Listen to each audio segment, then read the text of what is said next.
between 2011 and 2017. I had a client who had a dog named Cookie, a bulldog, and she went away, and she rarely did this, but she went to San Francisco, and in fact moved to San Francisco to work for Anthropologie as in their marketing department. It's like a group of stores. But she would text, "Can you put the linens in the washing machine?" This is ages ago. And I knew that people somehow knew all my business. So it's like, who's watching me and how are they doing it? That's part of the crazy making machine.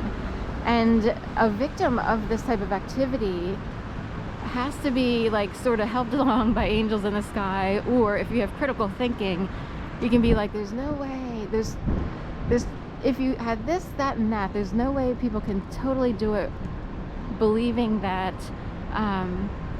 they have superpowers or what have you. Something's going on in the universe that makes people do and say things. They're playing along with a game, but they don't really have superpowers. You know what I mean?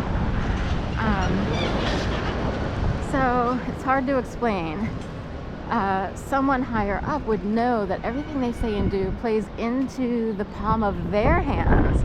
So in a way, the people who play into a game here, whether they post something on Facebook on purpose, they are a slave of their masters. The masters are having them play into their hands just to target a few people who were targeted. Can you put the linens in the washing machine? So that played into it. Another case is, I knew someone named Carrie, fairly well. She was connected to people who I was friends with and who also, would hire me whenever they went away to take care of their dogs. Actually, they hired me to do some walks during the week for a time period when they were in certain working situations. Anyway, they would invite me to dinner, and in fact invited this person to dinner who might have gone trans, since I keep seeing ads for the movie Carrie, and it makes me think of this person who went trans. I don't know what they're going by, Vincent, Oliver, what have you. So anyway, this person I thought was, pretty again, people who I thought were awesome, turning up doing skits or playing into the game. And I used to ride my bike along Spruce Street back and forth all the time to get to dog walks and or my old apartment. And often I would stop at Rittenhouse Market to pick up like a yogurt or what have you if I was exhausted, tired. And one of the days that I would do this, I would notice this person who happened to work for Starbucks. And she worked for Starbucks and also taught for a year or so at School of the Future ages ago. Now they did this was all public information. And anyway, so she was back at Starbucks for some reason. And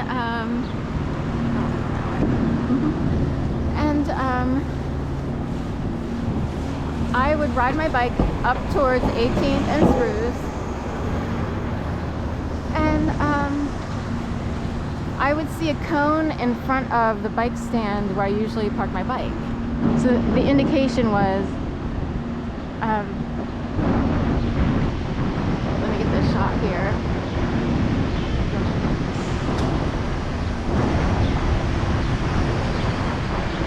So the indication was that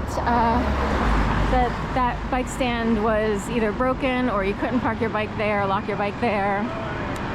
And then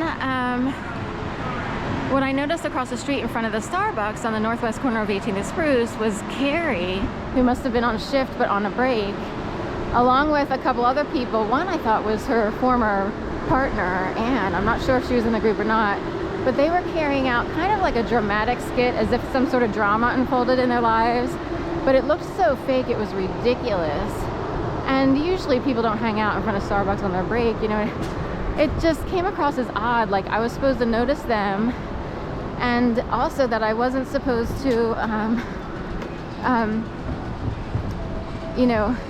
use that bike stand, but I knew better. I knew the bike stand was fine. I knew there was nothing wrong. So I just parked my bike where I wanted to park it anyway, and I kind of moved the cone aside. I knew the cone was there erroneously because people use cones and barricades, stanchions all the time to force people to do things according to their brain. Like, we want to force it. It's a way of taking control of someone.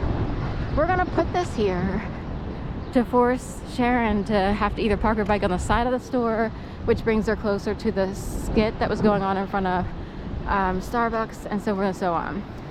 But I didn't pay attention. I parked it where I wanted to, but I knew they were carrying out an actual skit. They were actually acting.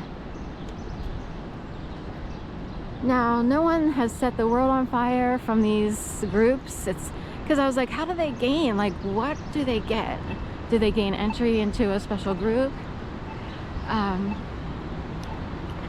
Or do they get money? I wondered, even because it would come up like someone would always text me after something happened saying thanks a million, you know, about it would be about something else that we talked about, thanks a million, and it seemed like it was correlating with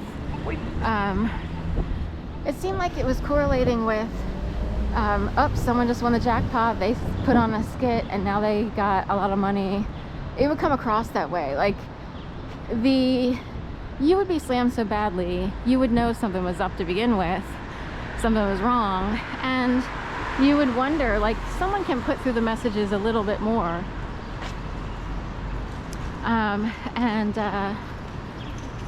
Anyway, it can get really crazy in what I experience.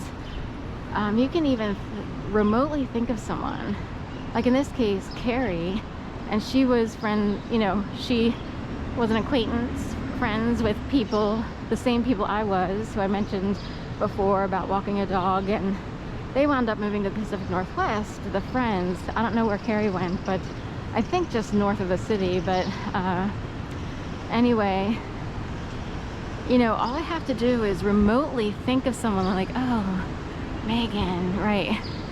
And I thought of someone named Megan who's part of that group because I saw something online last night. I don't know if it was an ad. What was it? Something on YouTube where they had someone named Dale, who I know a guy named Dale, but he's really good at creating jealousy, insecurity in women. He dates people and then makes sure he shows up with other people after he took you on a date, that kind of thing. So he creates incredible jealousy. The idea of exclusivity, or, oh, we're in a special club and you're not. I forgot to tell you, I just decided to pick you up to see, what kind of person you were, or how easy you are, or whatever. And rapists will do that. They will call you easy. And it's like, I'm sorry, you're an actual rapist. That's so crazy. That's how bad it is.